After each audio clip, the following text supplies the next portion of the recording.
काही दिवसांपूर्वी आपल्या सर्वांच्या माध्यमातून महाराष्ट्रातल्या तमाम मतदारांपर्यंत, जनतेपर्यंत आपण जे विधानसभेचे इलेक्शन झालं त्या इलेक्शनमध्ये काय गोष्टी झाल्या असाव्यात आणि ईव्हीएमच्या बाबतीत सामान्य लोक कशा पद्धतीने शंका व्यक्त करत आहेत त्याच्याबद्दल काही गोष्टी सांगितल्या।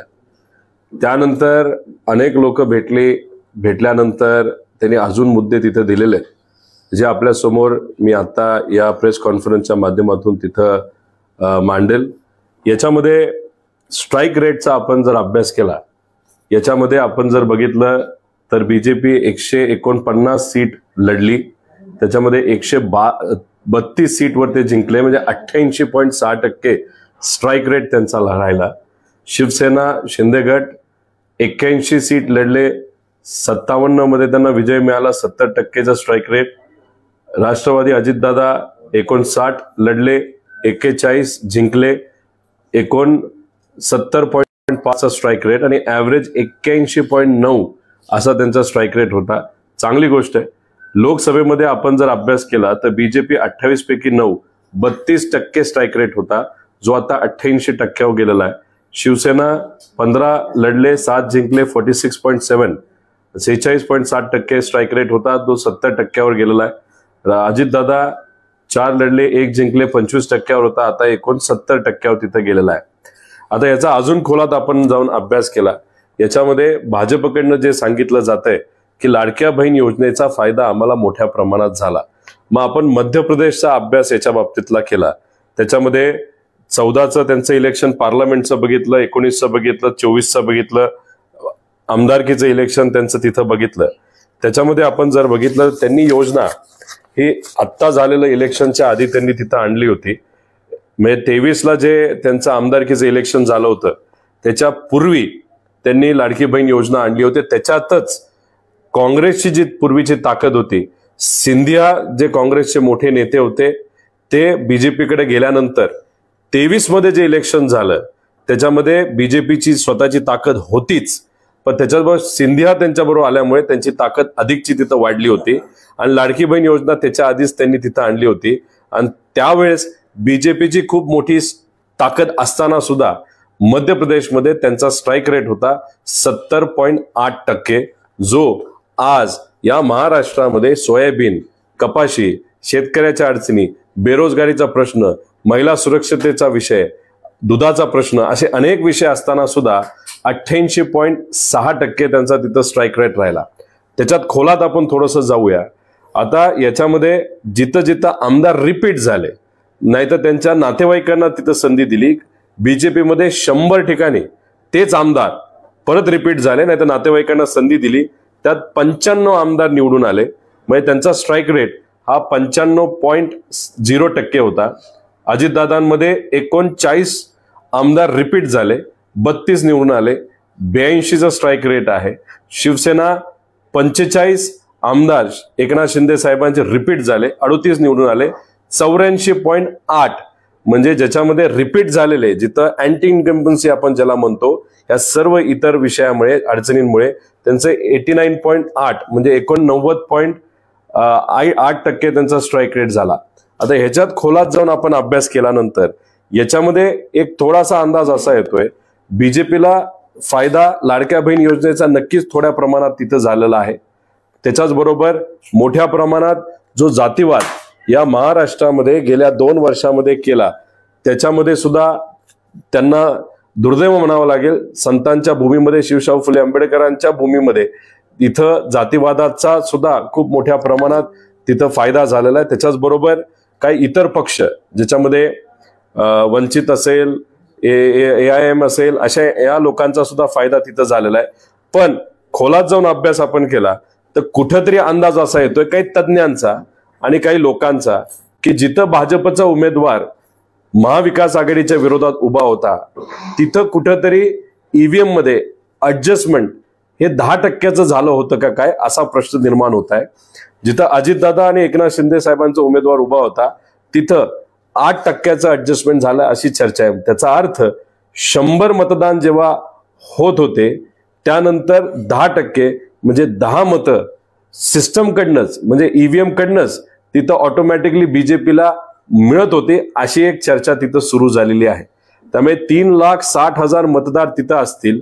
तिथं आपण बीजेपीला 10% अनुषंगाने, नाही तर 10% जर आपण तिथं घेतलं तर 36,000 मतं टेक्निकली तिथं बीजेपीला तिथं मिळत होते. 8% हे शिवसेनाला आणि तिथं अजितदादांना मिळत होते. तर ह्याचा अंदाज जर आपण काढला तर काँग्रेस, राष्ट्रवादी आणि शिवसेना, उद्धव ठाकरे यांना या ऍडजस्टमेंटच्या अनुषंगाने किती मिळायला पाहिजे, तर 126 मिळायला पाहिजे होते. बॅलेट पेपरचा अंदाज काढला, जे खरं बॅरोमीटर असतं, नाही तर ज्याचा अंदाज खरा निघू शकतो, आजपर्यंत इतिहासामध्ये तो खरा निघालेला आहे.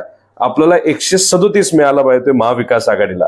पण 10% ऍडजस्टमेंट आपण काढलं, 8% ऍडजस्टमेंट जर काढलं, ते 126 आमदार हे महाविकास आघाडीचे निवडून आले असतील. जर काही लोकांचं जे मत आहे, काही लोकांचं हे मत आहे की 10% आणि 8%चे ऍडजस्टमेंट आहे, ते जर बाहेर काढलं असतं तर 126 आमदार महाविकास आघाडीचे निवडून आले असते. म्हणजे 126 ते 137च्या आसपास महाविकास आघाडीचे आमदार तिथं निवडून यायला पाहिजे होते. आता यालाच धरून काल जेव्हा राष्ट्रवादी शरदचंद्र पवार या पक्षाची बैठक झाली, आदरणीय पवार साहेब होते, जयंत पाटील साहेब होते, आव्हाड साहेब होते, अनेक इतर नेते आणि आमदार तिथं होते. त्याच्यात जे माळशिरसचे आपले आमदार जे निवडून आलेले आहेत, जानकर साहेब, ते उद्या एका गावामध्ये बॅलेट पेपरवर तिथं मतदान घेणार आहेत. कारण त्यांचा विश्वास आहे, त्यांची लीड 1 लाखाच्या पुढे पाहिजे होती. पण दुर्दैवाने जे काही गोष्टी घडल्या असतील त्यांच्या मतदारसंघामध्ये ते निवडून आले, पण ते फक्त 12 का 15 हजारांनी निवडून आले. त्यामुळे एक असं गाव आहे जे त्यांच्या हक्काचं गाव आहे, जिथं ईव्हीएम मध्ये ते कमी आहेत, पण आता तिथं बॅलेट पेपरवर ते मतदान उद्या घेणार आहेत. लोक स्वतःहून तिथं मतदान करून बॅलेट पेपरवर काय रिझल्ट येतो हे आपल्याला उद्या तिथं बघायला मिळणार आहे. चर्चेत आमचे मोहोळचे जे राष्ट्रवादी शरदचंद्र पवारचे आमदार, कालावधीतच तुम्हाला गुड न्यूज मिळेल. आता काय नेमकं मला माहित नाही, कारण ते स्टेटमेंट मी तरी काय ऐकलेलं नाही.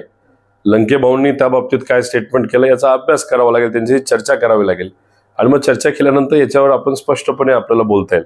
तर एक गोष्ट इथं सांगतो की भाजपच्या केंद्रीय नेत्यांना मात्र महाराष्ट्राच्या इलेक्शनमध्ये का रस होता, त्याचं मुख्य कारण असं की लोकसभेला आदरणीय पवार साहेबांच्या मार्गदर्शनाखाली, तसंच उद्धव ठाकरे साहेब, राहुल गांधीजी यांच्या ताकदीने महाराष्ट्रामध्ये 31 खासदार निवडून आले होते महाविकास आघाडीचे. विधानसभेमध्ये जर एक हाती सत्ता ही महाविकास आघाडीची आली असती तर मग पवार साहेबांनी लक्ष हे राज्यातून काढून परत केंद्रात घातलं असतं आणि मग तिथं जे काही आंध्रामध्ये झाले, जे बिहारमध्ये झाले, एक वेगळं समीकरण आणण्यासाठी पवार साहेबांनी पुढाकार हा घेतला असता, अशी कदाचित भीती केंद्रातल्या नेत्यांना तिथं असावी. म्हणून एवढं मोठं लक्ष हे केंद्रातल्या भाजपच्या नेत्यांनी राज्यामध्ये, महाराष्ट्रामध्ये तिथं घातलं, ईव्हीएमचा वापर केला, अशी तिथं चर्चा आहे. आणि या अनुषंगाने इथं लोकांच्या मनामध्ये जे सरकार आणायचं होतं त्याच्या विरोधात जाऊन आज महायुतीचं सरकार आलेलं आहे. म्हणून कुठेही जल्लोष नाही. म्हणजे एका दगडामध्ये 2 पक्षी कुठेतरी भाजपने मारले असं आपल्याला म्हणावं लागेल. राज्यात सरकार, महाराष्ट्र राज्यात सरकार भाजपची आणली. आता गुजरातची चांदी तिथं असेल, गुजरातचा विकास अजून जास्त जोम्याने तिथे होईल. आणि दुसरी गोष्ट, केंद्रात जी काही भीती वाटत होती, पवारसाहेब काही गोष्टी करू शकल्या असत्या, त्या कदाचित पवारसाहेब करणार नाही असं कुठेतरी आता केंद्रातल्या भाजपच्या नेत्यांना वाटत असावं. राष्ट्रवादी काँग्रेसचे शरद पवार गटाचे भिवंडीचे खासदार आहेत बाळामामा, ते सागर बंगल्यावर मुख्यमंत्री म्हणजे अर्थात देवेंद्र फडणवीस यांना भेटण्यासाठी, शुभेच्छा देण्यासाठी गेले, असं देखील चर्चा आहे की तुमच्यातले काही आमदार सुद्धा आता सत्ताधारी पक्षातील काही वेगवेगळ्या म्हणजे संपर्कात आहेत त्यांच्याकडे. राहुल जगताप आणि मानसिंग नाईक यांनी सुद्धा अजित पवारांची भेट घेतलेली आहे. त्यामुळे काही लोक फोन करून थेट संपर्क साधतात अशी थेट बंगल्यावर पोहोचले. आता ठीक आहे, त्याच्यामध्ये कदाचित बाळामामा जे आमचे खासदार आहेत ते सागर बंगल्यावर याच्यासाठी सुद्धा गेले असतील की त्यांच्या मतदारसंघामध्ये, जसं महाराष्ट्रामध्ये गुन्हेगारी वाढली, त्यांच्या मतदारसंघामध्ये वाढली असावी, महिला सुरक्षेचे विषय असतील, ती चर्चा करण्यासाठी सागर बंगल्यावर गेले असतील. आता ते बाहेर येऊन काय बोलतात हे आपल्याला तिथं बघावं लागेल. पण आता एक सांगतो की संपर्क आमचे आमदार नाही तर आमचे उमेदवार करतात असं म्हणता येणार नाही, पण त्यांना मात्र संपर्क हे सत्तेतले काही लोक नक्कीच तिथं करत आहेत. शेवटी निर्णय हा उमेदवाराला, आमदाराला, पराजय झालेला जो उमेदवार असेल ना तर पदाधिकाऱ्याला निर्णय स्वतःच्या लेवलवर तिथे घ्यावा लागतो. पण लढलेत महायुतीच्या विरोधात आणि लगेचच जर एखाद्याला चुकून स्वप्नात जर निर्णय सत्तेत जाण्याचा तिथं घेतला तर मग एक वेगळ्या पद्धतीचं वातावरण त्यांच्या मतदारसंघामध्ये होऊ शकतं आणि लोकांचा विश्वास जसं गोव्यामध्ये निवडून यायचा एका पक्षावर आणि सत्ता स्थापन करायचं तिसऱ्या पक्षावर, एक गोव्यामध्ये एक वेगळं विचित्र राजकारण तिथं गेल्या काही वर्षात झालेलं आहे. आपल्या स्वाभिमानी महाराष्ट्रामध्ये असंच वातावरण जर निर्माण झालं तर बिहार व्हायला, या महाराष्ट्राचा बिहार व्हायला वेळ लागणार नाही. तुम्ही लाडक्या बहिणीचं आताच योजनेसंदर्भात बोललात. 2.5 लाखांपेक्षा जास्त उत्पन्न असणाऱ्या महिलांना त्याचा लाभ मिळणार नाही असं सुधीर मुनगंटीवारांची माहिती आहे. त्यामुळे मागच्या निवडणुकीच्या आधी त्यांनी तसं आश्वासित केलं होतं की 2.5 लाखांचं उत्पन्न असणाऱ्या महिलांना त्याचा लाभ मिळणार होता. बऱ्याच महिलांना लाभ दिला गेलाय. हळूहळू आता तो आकडा कमी होत जाणार आहे, हे तुम्ही लिहून घ्या. हे सरकार काय सगळ्यांनाच न्याय देईल असं नाही. ते सुद्धा 2100 रेट कदाचित जो महिन्याला जो मोबदला आहे तो सुद्धा कदाचित वाढवला जाईल. कधी वाढवला जाईल हा एक प्रश्न आहे. पण जे काही 1-1.5 कोटी 2 कोटी महिलांना मिळत होतं ते 100% 60-70% महिलांचं हे कॅन्सल केलं जाईल, नाही तर कमी केलं जाईल. जसं प्रधानमंत्री कृषी योजना त्यांनी आणली होती त्याच्यात बऱ्याच शेतकऱ्यांना इलेक्शन पूर्वी मदत मिळाली, पण इलेक्शन झाल्या त्यातले 60% शेतकऱ्यांना आता मदत मिळत नाही. नमो योजना सुद्धा सुरुवातीचा हप्ता सगळ्यांना लोकसभेच्या आधी मिळाला. लोकसभा जशी संपली त्यानंतर एक सुद्धा शेतकऱ्याला तिथं काही मिळालेलं नाही. आणि मध्य प्रदेशमध्ये सुद्धा लाडकी बहीण योजना जी आणली होती इलेक्शन झाल्यानंतर ती बंद झाली. आता महाराष्ट्रामध्ये ती चालू ठेवली जाते. त्याच्यामध्ये मोबदला वाढवला जातोय, त्याच्यामध्ये काही महिलांना लाभ कॅन्सल केला जातोय. हे पुढच्या 6 महिन्यामध्ये आपल्याला त्या ठिकाणी कळणार आहे. गौप्यस्फोट केला की शिंदे साहेब बाहेरून पाठिंबा देणार होते जर काही मिळत नसेल, पण आम्ही त्याची मनधरणी केली. नेमकं काहीतरी चाललंय. मी जसं सांगितलं की एकनाथ शिंदे साहेबांना कळलेलं आहे की भाजप कुठं ना कुठेतरी मित्रपक्षाची ताकद तिथं कमी करणार आहे. त्यामुळे अध्यक्षपद विधानसभेचं हे बीजेपी सोडून असावं असं त्यांचं मत तिथं आहे. त्याच्याचबरोबर जे होम मिनिस्टर पद आहे ते सुद्धा बीजेपी सोडून असावं. कारण का एकनाथ शिंदे साहेबांच्या पक्षामध्ये आणि अजितदादांच्या पक्षामध्ये कुठंतरी वेगळ्या पद्धतीचं वातावरण झालेलं आहे की येत्या काळामध्ये या म्हणजे ईव्हीएम आणि ह्या सगळ्या गोष्टीचा वापर करून विरोधकांना त्यांनी अप्रत्यक्षपणे संपवलेलं आहे. मग उद्या जाऊन आता त्यांना टार्गेट म्हणजे भाजपला टार्गेट हे मित्र पक्षाला संपवलेलंच असावं. कारण का 2029ला एक हाती सत्ता भाजपची आलीच पाहिजे असं अमित शहानी तिथं सांगितलेलं आहे. आता सुरुवात तर 5 वर्ष आधीच बीजेपी करणार या गोष्टी माहिती असल्यामुळे कुठं ना कुठेतरी गडबड ही महायुतीमध्ये 100% आत्ता आहे. विश्वासाचं वातावरण महायुतीमध्ये आहे असं वाटत नाही. अमित शहानी जे पुन्हा एकदा मंत्री होऊ शकतात या सरकारमध्ये अशा सगळ्या रेकॉर्ड मागितल्या आमदारांचा की त्यांनी ते जर मंत्री असतील याच्या अगोदर तर त्यांनी किती काळ काम केलेलं आहे, काय काय योजना, त्यांचं किती योगदान आहे असं रिपोर्ट कार्ड घेऊन अजितदादा आज दिल्लीला पुन्हा एकदा अमित शहाच्या भेटीसाठी गेले. मग कुठेतरी एखाद्या पक्षामध्ये कोण मंत्री व्हावं त्या पक्षाचा प्रमुख त्या ठिकाणी सहसा ठरवत असतो. अजितदादांच्या पक्षाचं कोण मुख्यमंत्री व्हावं दादांनी ठरवावं. एकनाथ शिंदे साहेबांच्या पक्षाचं कोण मंत्री व्हावं हे त्यांनी ठरवावं. पण अप्रत्यक्षपणे आता भाजपच ठरवतं त्यांच्या पक्षामध्ये कोणाला मंत्री करायचं. म्हणजे अशा एखाद्या नेत्याला मंत्री करायचं जो काही प्रमाणात आतून तरी भाजपबरोबर संपर्कात आहे, नाहीतर भाजपकडे झुकलेला आहे, नाहीतर पूर्वी भाजपमध्ये होता. म्हणजे हळूहळू अजितदादांचे जे त्यांचे खास कट्टर समर्थक आहेत, नाहीतर एकनाथ शिंदे साहेबांचे खास कट्टर समर्थक त्यांच्या पक्षातले ते कुठंतरी हळूहळू त्यांना संधी न देता भाजपला फॉर असणारे नाहीतर भाजपकडे झुकलेले असे जे कुठले आमदार आहेत त्यांना मंत्रिपद देऊन मग कुठेतरी 29ची तयारी एक हाती सत्ता या महाराष्ट्रामध्ये भाजपची आणायची ती आता कुठेतरी प्रत्यक्षपणे भाजपने सुरू केली असं आपल्याला म्हणावं लागेल. शिंदेचे मनधरणी करायला भाजपकडून कोणीच गेलं. हे विषय त्यांचा आहे. ते मोठे नेते आहेत, खूप अनुभवी आहेत. ते आज प्रदेशाध्यक्ष आहेत. प्रदेशाध्यक्ष म्हणून त्यांनी खूप चांगलं कार्य केलेलं आहे. शेवटी त्यांचं तिथं स्टेटमेंट होतं. ते आणि पवार साहेब सातत्याने चर्चेत आहेत. महत्वाचं प्रदेशाध्यक्ष पद हे महत्वाचं नाही, कष्ट तर घेतलेच गेलेत, पण दुसऱ्या लेवलची जी पदं आहेत ज्याच्यामध्ये कार्याध्यक्ष असू शकतं, त्या जनरल सेक्रेटरी असू शकतं. जनरल सेक्रेटरी जे पवार आहेत त्यांचंही चांगलं काम आहे. अशी इतर काही पदं आहेत त्याच्यामध्ये रिस्ट्रक्चरिंग करून काही जबाबदाऱ्या तिथं द्याव्या लागणार आहेत. काही सेल च्या जबाबदाऱ्या सुद्धा परत एकदा विचार करून तिथं दिल्या जातील का, या सगळ्या विषयावर आमचे नेते आदरणीय पवार साहेब, सुप्रियाताई आणि जयंत पाटील साहेब, आव्हाड साहेब हे तिथे योग्य असा निर्णय घेतील असं मला तरी वाटतं. उत्तम जानकरांच्या गावातल्या मतदानासंदर्भात बोललं, मात्र तिथले मतदान घेण्यासाठी तहसीलदारांनी परवानगी नाकारलेली आहे. आता मात्र उत्तम जानकर मतदान घेण्यावरती ठाम आहे. त्यांच्यामध्ये मीडियाच्या माध्यमातून आणि गावकऱ्यांच्या मदतीने मी त्या ठिकाणी मतदान घेणार अशा पद्धतीची त्यांची भूमिका आहे. घेतलंच पाहिजे.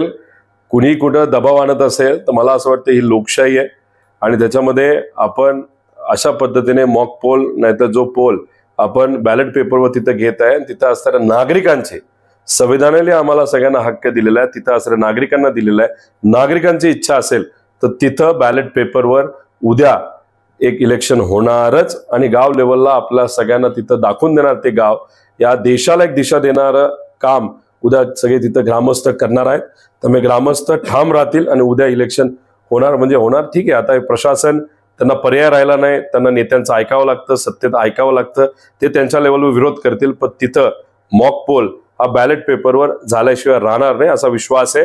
आणि मला हेही माहिती आहे की उद्या जाऊन जानकर भाऊ स्वतः पुढाकार घेऊन अख्ख्या त्यांच्या मतदारसंघामध्ये अशाच पद्धतीने मॉक पोल घेतील आणि दूध का दूध आणि पाणी का पाणी झाल्याशिवाय राहणार नाही.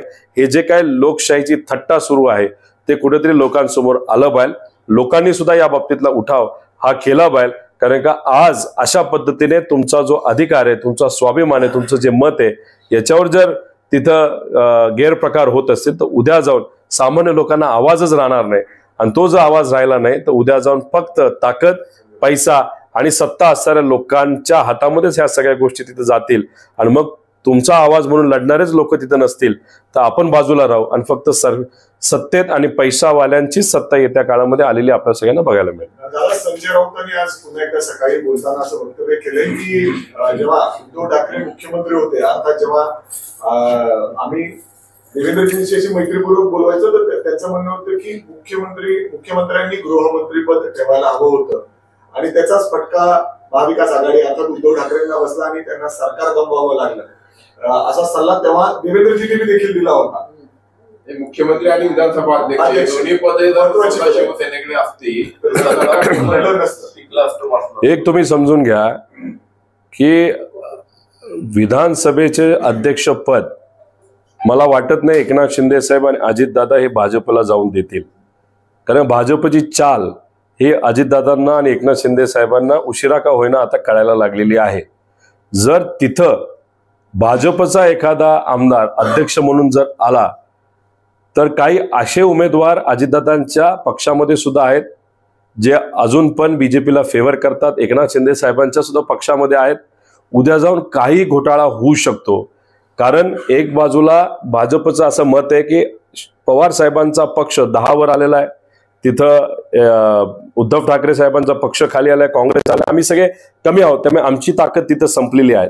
आता आमची अजून कमी करून किती करणार, त्यामुळे आता त्यांचा मेन फोकस एकनाथ शिंदे साहेब आणि अजितदादाचा पक्ष असू शकतो. त्यामुळे जर अध्यक्ष भाजपचा तिथं बसला तर उद्या जाऊन एकनाथ शिंदे साहेबांना अजितदादा सुद्धा टेन्शन वाढू शकतं.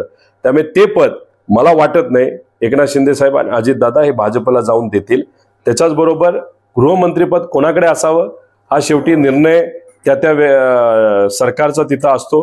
गृहमंत्रीपद हे मुख्यमंत्र्याला का लागतं, नाही तर सगळ्यात मोस्ट पॉवरफुल व्यक्तीला का लागतं याचाही अंदाज तुम्ही समजून घ्या की बीजेपीकडे ते पद असताना विविध पद्धतीने फोन टॅपिंग पासून बऱ्याच काही गोष्टी तिथं केल्या गेल्या आणि त्याच्यामध्ये बदल्यांमध्ये सुद्धा पैसा मोठ्या प्रमाणात घेतला गेला आणि लोकसभेमध्ये आपण बघितलेलं आहे की गुंडांचा वापर हा लोकशाही दाबण्यासाठी भाजपने आणि मित्रपक्षाने तिथं केला. विधानसभेला सुद्धा आपण बघितलेलं आहे.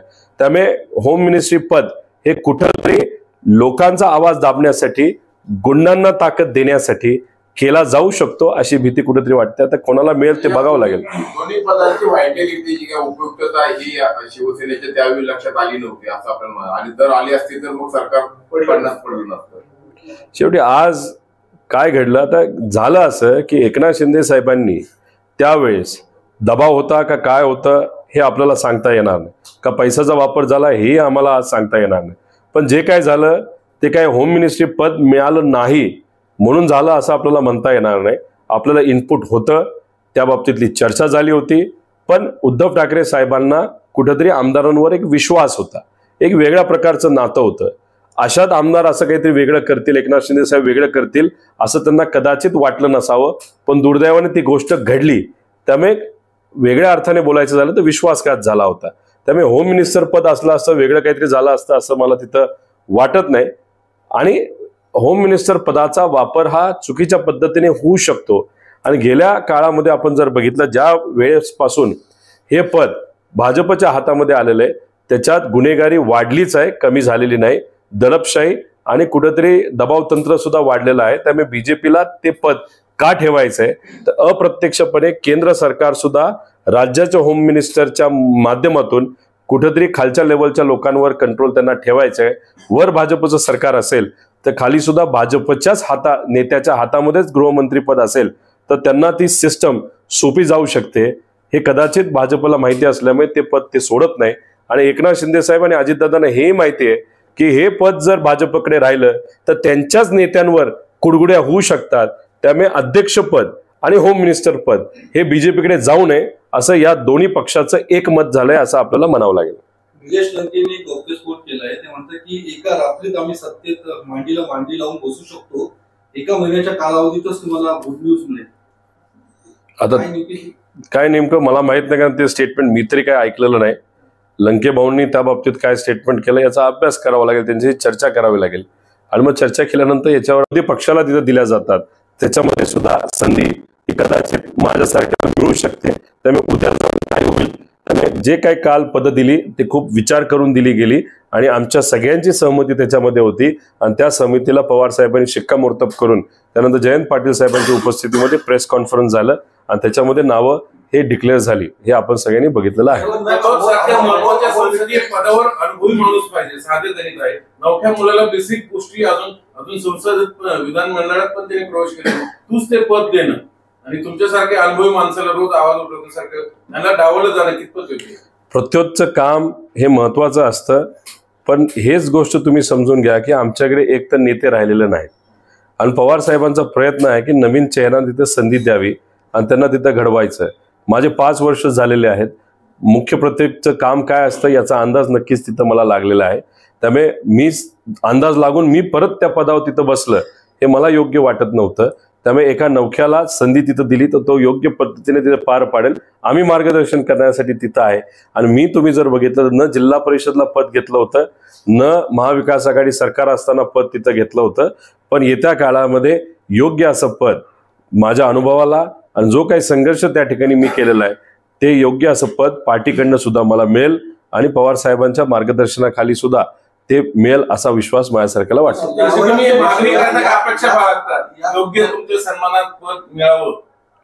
मला असं वाटतं की येत्या काळामध्ये 100% असं पद, जे काही माझा संघर्ष आहे, माझा प्रयत्न आहे आणि जो काही पुढाकार आजपर्यंत मी घेतलेला आहे आणि अनेक लोकांना मी भिडलेलो आहे, या अनुषंगाने योग्य असं पद आदरणीय पवार साहेब देतील असा मला विश्वास आहे. याच मुद्द्याला घेऊन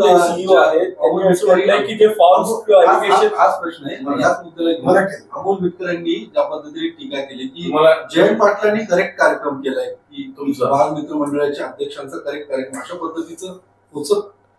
त्या पक्षातून जर अजितदादा माझ्यावर एखादी गोष्ट बोलत असतील, टीका करत असतील ना, तर इतरही मोठे नेते, जे अनुभवी मोठे नेते आहेत, जर टीका करत असतील तर त्याच्यावर उत्तर देणं हे मला योग्य वाटतं. हे जे काही आसपास असणारे चंगूमंगू जे कोणी नेते आहेत, जे फक्त टीव्हीवर येण्यासाठी बातमी करण्यासाठी बोलत असतील, त्याच्यावर बोलणं मला असं वाटतं की माझी लेवल ही कुठेतरी आता वैचारिक योग्य भूमिका घेणं, लोकांच्या बाजूनी भूमिका घेणं आणि अभ्यास करून बोलणं हे मला जास्त योग्य आणि उचित वाटतं. मुख्यमंत्री पदाचा तिढा सुटत नाही दादा. एकनाथ शिंदे सुद्धा आजारी गावाकडे नेहमी जातात. राज्यामध्ये 8-9 दिवस झाले, अनेक प्रश्न आहेत सामान्यांचे, पण सुटत नाही. काय सांग?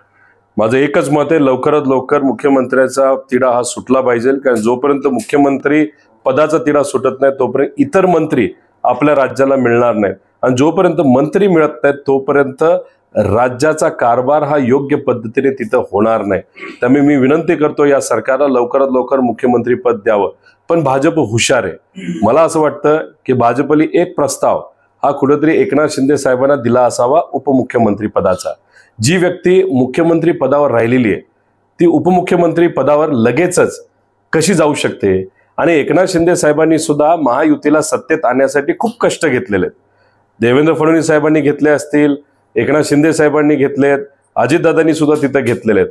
मग ज्या व्यक्तीने मुख्यमंत्री म्हणून महायुतीचा कार्यकाळ जर आपण बघितला, म्हणजे 2014 पासून 19 पर्यंत आणि गेल्या 2.5 वर्षामध्ये महायुतीचं कंपॅरिझन जर एकामेकाशी केलं तर एकनाथ शिंदे साहेबांनी तसं चांगलं काम केलेलं आहे. आणि चांगलं काम करून सुद्धा त्यांना डावललं जात असेल तर मग भाजप कुठंतरी एकनाथ शिंदे साहेबांची ताकद कमी करते असं आपल्याला म्हणावं लागेल. आणि मला आश्चर्य वाटणार नाही की अजून एक प्रस्ताव भाजपने एकनाथ शिंदे साहेबांना दिला असावा, तुम्हाला जर उपमुख्यमंत्री पद घ्यायचं नसेल तर मग श्रीकांत शिंदेंना ते पद तिथं द्यावं. तिथं सुद्धा कुठंतरी एकनाथ शिंदे साहेबांची अडचण हे भाजप करत असताना दिसतंय असं आपल्याला म्हणावं लागेल. कारण का एकनाथ शिंदे साहेबांची उंची गेल्या 2-2.5 वर्षामध्ये नक्कीच राजकीय दृष्टिकोनातून वाढलेली आहे. आणि जर उपमुख्यमंत्री पद एकनाथ शिंदे साहेब घेत नसतील, घेतलं तरी त्यांची उंची कमी होते. आणि जर नाही घेता श्रीकांत शिंदेना तिथं संधी दिली तर उद्या जाऊन भाजपचेच ट्रोलर आणि भाजपचेच मीडिया सेल असं म्हणेल की एकनाथ शिंदेंनी स्वतःच्या मुलाला तिथं बसवलं आणि त्यांचं कुठेतरी एक पुनर्वसन एक मुलाचं तिथं केलं. म्हणजे घराणेशाहीचा वाद हा भाजपच तिथं आणेल.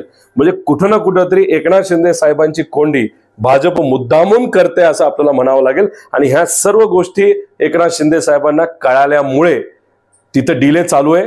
एकनाथ शिंदे साहेब सुद्धा विचार करतायत, पण बघूया 5 तारखेला खरंच तिथं एखादा निर्णय घेतला जात आहे का काय. पण भाजप एकनाथ शिंदे साहेबांची ताकद आणि अजितदादांची ताकद ही आता कमी करायला सुरू केलेली असं आपल्याला म्हणावं लागेल. सरकार पक्ष संघटना पवारसाहेब नेहमीच भाकरी फिरवावी, योग्य वेळी भाकरी फिरवावी असं सांगत आलेले आहेत. तुमच्या पक्षामध्ये संघटनेमध्ये आता कुठेतरी भाकरी फिरवण्याची वेळ आली असं मला वाटतं? 100% ती वेळ आलेली आहे. आदरणीय पवार साहेब आणि जयंत पाटील साहेब स्वतः त्याच्यामध्ये लक्ष घालून संघटनेमध्ये पुढच्या काही दिवसांमध्ये मोठे बदल हे करतील. आणि ते मोठे बदल झाल्यानंतर ज्या ज्या लोकांना जबाबदारी दिली जाईल ते अजून ताकदीने येणारे जे काही छोटे मोठे इलेक्शन आहेत, जे जिल्हा परिषद स्थानिक स्वराज्य संस्थेचे इलेक्शन असतील, ते खूप मनापासून तिथे लढतील असा विश्वास माझ्यासारख्याला सुद्धा वाटतो. राज्याची जबाबदारी तुमच्याकडे यावी किंवा तसं जर परिस्थिती आली तर तुम्ही त्यासाठी किती? एक तर जी कुठली जबाबदारी माझ्यावर आजपर्यंत टाकलेली आहे, जेव्हा कुटुंब फुटलं, पार्टी फुटली, नाही तर अजून बरेच काही अडचणी जेव्हा आल्या होत्या, तेव्हा मी नौखा असून सुद्धा पहिला टर्मचा आमदार असताना सुद्धा मी मनापासून तिथं कार्य केलेलं आहे, काम केलेलं आहे. बारामती लोकसभेची पण जबाबदारी आदरणीय पवार साहेबांनी आणि सुप्रियाताईंनी तिथं माझ्यावर टाकली होती. लोकसभेमध्ये काय निकाल लागला याचा अंदाज आपल्या सगळ्यांना तिथं आहे. माझ्या मतदारसंघामध्ये मी फर्स्ट टाइमचा आमदार असताना सुद्धा 35 मतदारसंघामध्ये जाऊन तिथं प्रामाणिकपणे कार्यकर्ता म्हणून काम केलेलं आहे. त्यामुळे अशा पद्धतीने काम केल्यानंतर जी कुठली जबाबदारी आदरणीय पवार साहेब, जयंत पाटील साहेब आणि सुप्रियाताई माझ्यावर देतील आणि जी राज्याची सुद्धा असू शकते ती मी प्रामाणिकपणे तिथं काम करेल असा विश्वास या ठिकाणी मी व्यक्त करतो. जयंत पाटील इलेक्शनच्या आधी सांगितलं होतं की नोव्हेंबर पर्यंत मी थांबणार, तुम्ही माझे दिवस नका मोजत बसू. आता नोव्हेंबर संपलाय, डिसेंबर लागलाय, ते दिलेला शब्द पाळतील. हे विषय त्यांचा आहे. ते मोठे नेते आहेत, खूप अनुभवी आहेत. ते आज प्रदेश अध्यक्ष आहेत. प्रदेश अध्यक्ष म्हणून त्यांनी खूप चांगलं कार्य केलेलं आहे. शेवटी त्यांचं तिथं स्टेटमेंट होतं. ते आणि पवार साहेब सातत्याने चर्चेतलं की जेव्हा मशीन एका ठिकाणी आले, सील करण्यात आलं, ते बाहेर निघत होते, तेव्हा तिथं काही लोक हे लॅपटॉप आणि 7 ते 8 मोबाईल घेऊन काही ना काहीतरी तिथं करत होते. कार्यकर्त्यांनी त्यांना पकडलं, पोलिसांकडे नेलं, पण पोलिसांनी आतापर्यंत त्यांच्यावर कुठलीही कारवाई केली नाही. त्यात काही बिहारचे आहेत, काही उत्तर प्रदेशचे आहेत आणि बाहेरचे आहेत. त्याच्यावर सुद्धा उद्या जयंत पाटील साहेब स्वतः स्पष्टीकरण देणार आहेत. त्याच्याबरोबर गेल्या वेळेस जेव्हा मी भेटलो होतो, आपल्याशी बोललो होतो, तेव्हा साताऱ्यामध्ये ज्या गोष्टी घडल्या, ज्याच्यामध्ये अनेक लोकांना समान मतदान मिळालं, नाशिकमध्ये समान मतदान मिळालं, तसंच लातूरच्या बाबतीत बोलायचं झालं तर लातूर ग्रामीणमध्ये 1,12,051 असं मतदान भाजपला झालंय. निलंगेमध्ये 1,12,368 मिळालंय. औसामध्ये 1,15,590 मिळालेलं आहे. लातूर शहरमध्ये 1,14,110. जेव्हा असे आकडे येतात जे कुठेतरी समान असतात नाही ते आसपास असतात, त्याला तज्ज्ञांचं मत आहे की त्याच्या मागे कुठेतरी लॉजिक होतं आणि ते लॉजिक वर्क करत असल्यामुळे बऱ्याच ठिकाणी बऱ्याच जिल्ह्यामध्ये भाजप नाही तर अजितदादा नाही तर एकनाथ शिंदे साहेबांच्या पक्षाला जे कुठले तिथं मतदान मिळालेले ते समान नाही तर आसपास तिथं मतदान मिळालेलं आहे. हे जे लॉजिक आहे हे कुठेतरी लोकांसमोर जर आपल्याला आणायचं असेल तर मग आमच्या सगळ्यांची मागणी अशी आहे की इलेक्शन कमिशनली आम्ही सांगेल ते ईव्हीएम मशीन हे आमच्या ताब्यात द्यावं, तुम्ही तिथं राहावा, मीडियाला बोलवावं आणि आमच्या तज्ज्ञांच्या माध्यमातून आम्ही त्याचं पोस्टमॉर्टम करू आणि ते लोकांसमोर तिथं आणू. काँग्रेस या बाबतीत पुढाकार घेत आहे, आमचाही पक्ष तिथं पुढाकार घेणार आहे. कालच्या चर्चेमध्ये अशी चर्चा झाली आणि उद्धव ठाकरे साहेबांचा पक्ष सुद्धा या बाबतीत सकारात्मक असेल असं वाटतं आणि नंतर आम्ही एकत्रित या बाबतीत विषय तिथं घेऊ. पाथर्डीला जेव्हा काल मी गेलो होतो तिथं छोटी सभा होईल असं वाटलं, पण 5 ते 6 हजार लोक त्या सभेसाठी आभार सभेसाठी आले होते. तिथं जे ढाकणे साहेब आमचे उमेदवार होते ते दुर्दैवाने पडले, पण तिथं लोकांचं सुद्धा मत होतं की काहीतरी गडबड झाली. आम्ही सगळे असं विश्वास करून चाललो होतो की प्रकाश काका ढाकणे हे निवडून येणार आहेत, प्रताप काका ढाकणे, पण दुर्दैवाने तिथं तसं न होता लोकांची सुद्धा शंका ईव्हीएमच्या बाबतीत तिथं आहे. ही शंका येणाऱ्या महानगरपालिका, नगरपालिका, नगर परिषद, जिल्हा परिषद आणि पंचायत समितीच्या आधी ही कुठेतरी काढली पाहिजे असं आमच्या सगळ्यांचं तिथं मत आहे. एवढंच या ठिकाणी आपल्या सर्वांना या प्रेस कॉन्फरन्सच्या माध्यमातून सांगेल. त्याच्याच बरोबर इतरही आपले काही प्रश्न असतील त्याच्यावर मी बोलेल. पण हे घेत असताना गेले 9 दिवस झालं सरकार अजून सुद्धा स्थापन झालेलं नाही. 220 पेक्षा जास्त त्यांना बहुमत मिळाल्यानंतर सुद्धा जर मुख्यमंत्री ठरत नसेल, इतरही मंत्री ठरत नसतील तर मग राज्याचं चूक काय असा प्रश्न आम्हाला आणि नागरिकांना सुद्धा तिथं पडत आहे.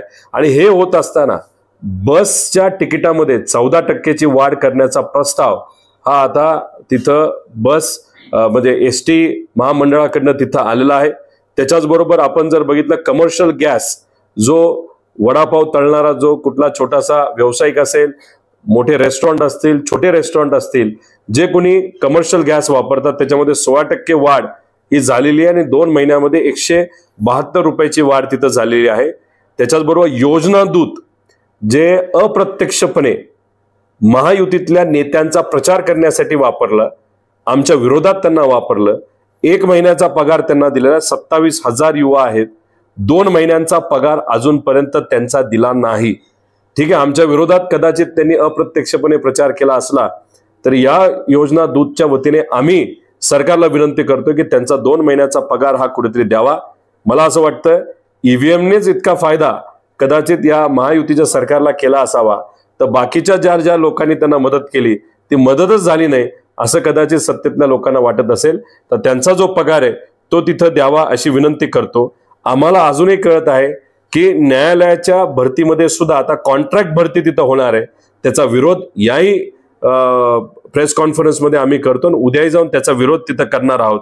त्याच्याच बरोबर अशी चर्चा अधिकाऱ्यांमध्ये आता सुरू झालेली आहे की लाडकी बहीण योजना, जी योजना या सरकारने तिथं काढली होती त्याच्यामध्ये सवयीप्रमाणे, भाजपच्या सवयीप्रमाणे अटीतटी टाकण्याचा विचार हा कुठेतरी सरकारकडनं तिथं केला जातोय. ज्यांच्याकडे फ्रीज आहे, ज्यांच्याकडे टीव्ही आहे, ज्यांच्याकडे 2 व्हीलर आहे, ज्यांच्याकडे 4 व्हीलर आहे, अशा पद्धतीच्या काही अटी तिथं टाकल्या जातील आणि 2100 रुपयेपर्यंत नेणार नाही नेणार, अटीतटी तुम्ही टाकणार नाही टाकणार, ज्या कुठल्या महिला वंचित राहिलेल्या आहेत या योजनेपासून त्यांना तुम्ही घेणार नाही घेणार, असे अनेक प्रश्न निर्माण होत आहेत. पण आम्ही वाट बघत आहोत अधिवेशन सुरू व्हायची. आमचं स्वतःचं आमदारकीचं शपथविधी अजून झालेलं नाही. अधिवेशन कधी होणार, बोलायची संधी आम्हाला दिली जाणार का, विरोधी पक्ष नेता तिथं आमच्या गटाला दिला जाईल का, असे अनेक प्रश्न आमच्या सरकारला तिथं पडत आहेत. येत्या काळामध्ये बघू या बाबतीत काय करायचं. पण तरी सुद्धा सरकार चाललं पाहिजे. 6 महिने या सरकारला तिथं दिले पाहिजे. पण या 6 महिन्यात नाही तर सुरुवातीलाच जर असे मोठे घोळ तिथं होत असतील तर पुढे 6 महिन्यामध्ये हे सरकार लोकांच्या खिशातूनच पैसे काढेल का काय, अशी परिस्थिती आज निर्माण झालेली आहे. दुधाच्या बाबतीत सुद्धा 3 रुपये रेट गेल्या 10 दिवसामध्ये पडलेला आहे. जर 20 लिटर एखाद्या शेतकऱ्याकडे एखादी गाई नाही तर 2-3 गाई असेल तर 20 लिटर दूध जर दिवसाला निघत असेल तर 3 रुपये कमी झाले 9 दिवसामध्ये इलेक्शन झाल्यानंतर, तर त्याला दिवसाचा फटका हा 60 रुपयाचा आहे, 10 दिवसाचा 600 रुपयाचा आणि 30 दिवसाचा आपण काढलं तर 1800 रुपये म्हणजे 2000 रुपये. म्हणजे लाडकी बहीण योजनेला तुम्ही देताय एका बाजूला आणि दुधाच्या बाबतीत फक्त 3 रुपये कमी पडल्यामुळे दुसऱ्या बाजूला तुम्ही 2000 काढून घेत आहात.